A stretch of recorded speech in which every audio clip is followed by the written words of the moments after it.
Hello students समस्त को पुणी थे स्वागत करुच्ची आपण प्रिय यूट्यूब चैनल एमएम क्लासेस 360 को। तो आज ये वीडियो आम देखा पिलाने तुम शिशु महोत्सव सुरभि जो हबार अच्छी 2025 तार आउ एक प्रतियोगिता जहाँकि रही प्रबंध लिखन बा एसे राइटिंग और यहाँ क्यों श्रेणी रही पिलाने अष्टम नवम और दशम श्रेणी पिला रही है। समय रही तुम गोटे घंटा अर्थात गोटे घंटा मध्य तुमको लिखा हे। टॉपिक टी कौन रही देखा। टॉपिक रही पे देख एकविंश शताब्दी दक्षता विकास रे विद्यालय शिक्षार भूमिका अर्थात विद्यालय रे जो शिक्षा व्यवस्था रही जो चलित एकविंश शताब्दी रही जो आम 2000 रु 2100 मसीहा पर्यंत जो रही से समय मध्य आम मनुष्य समाज दक्षता किपर वृद्धि कर जीवन को किपर प्रभावित कर से विषय आमको लिखा हम। तो पिलाने जो प्रबंध लिखुच उपक्रम तो प्रथम लिखा उपक्रम माने एमती लिखार अच्छी जमीक जो विचारक मंडली थे से आम प्रति आकर्षित हे आम लेखा प्रति आकर्षित हे और आमको अधिक मार्क दे पारे है। तो मुझे उपक्रम किपर रही से कहीदे आग तुम्हें तार स्क्रीनशॉट नहीं आउ निज खातार लिखिकी प्रैक्टिस कर कि तुम अन्य कौन पद जब जोड़ा चाहो वाक्य जोड़ा चाहो ताहले जोड़ी पार से कौन असुविधा ना।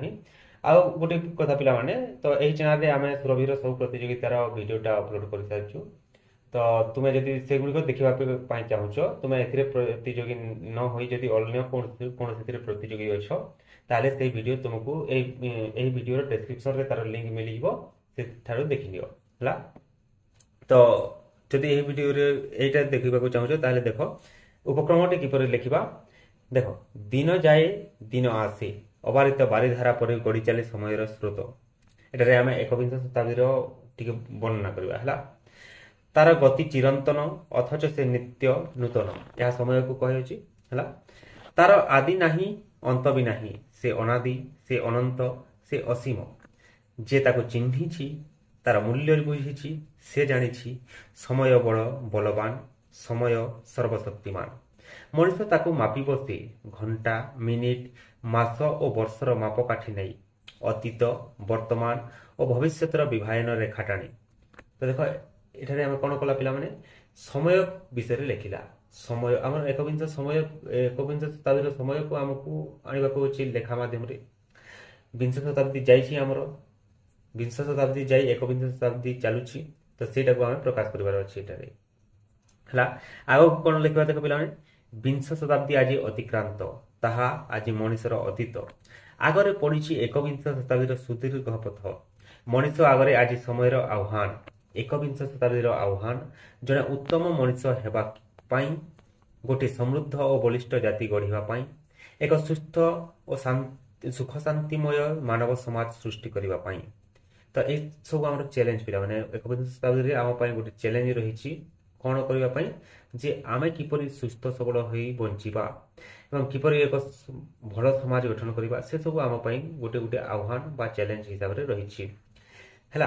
तापर आगको लिखा आह्वान रही पुणी मनुष्य समय दक्षता विकास कर अर्थात जिन असुविधा मैंने आसपास से समाधान करवाले आमर पाखे दक्षतार विकास हमार जरूरी रही। तो सेटा किपरि विकास हो सेटा आम गोटे चैलेंज अच्छे।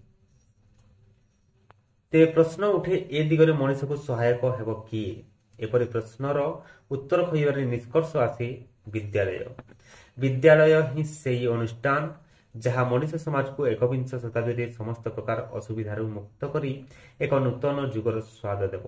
तो यहाँ रहा पे आमर उपक्रम तो उपक्रम आकर्षण लगुच ना। तो देख एपरी भाव आम लिखा जहाद्वारा आमर लेखाटी भल लगे है। तापर आग को जोटा रही पे दे दूसरी तार स्क्रीनशॉट नहीं तुम्हें देखीदि सब जब बुझेबा ताहले वीडियोटा लंबा हो। तो जो यार जब बुझी ना कमेंट माध्यम कह ठीक अच्छे कमेंट माध्यम बुझेदेबू। तो देख पे तार स्क्रीनशॉट गुड़िक नहीं जाओ।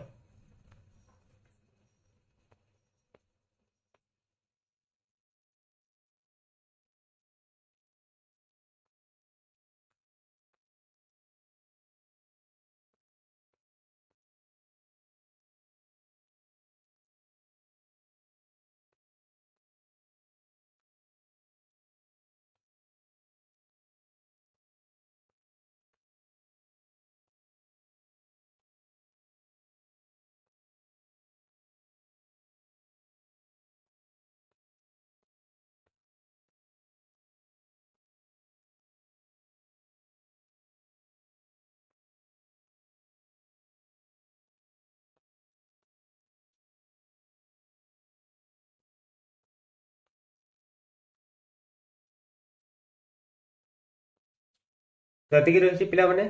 ଶେଷରେ ଆମର ଏଟା ଯେଉଁ ଉପସଂହାରଟି ରହିଛି ଶେଷରେ ଆମେ ଯାହା ଲେଖିବା ସେଥିରେ କ'ଣ ରହିଛି ଦେଖ। ଅବଶେଷରେ କହିବାକୁ ହେଲେ ବିଦ୍ୟାଳୟ ହେଉଛି ସମୟର ଆଇନା, ଯେଉଁଠାରେ ଏକବିଂଶ ଶତାବ୍ଦୀର ନୂତନ ପିଢ଼ି ଗଢ଼ି ଉଠିବେ।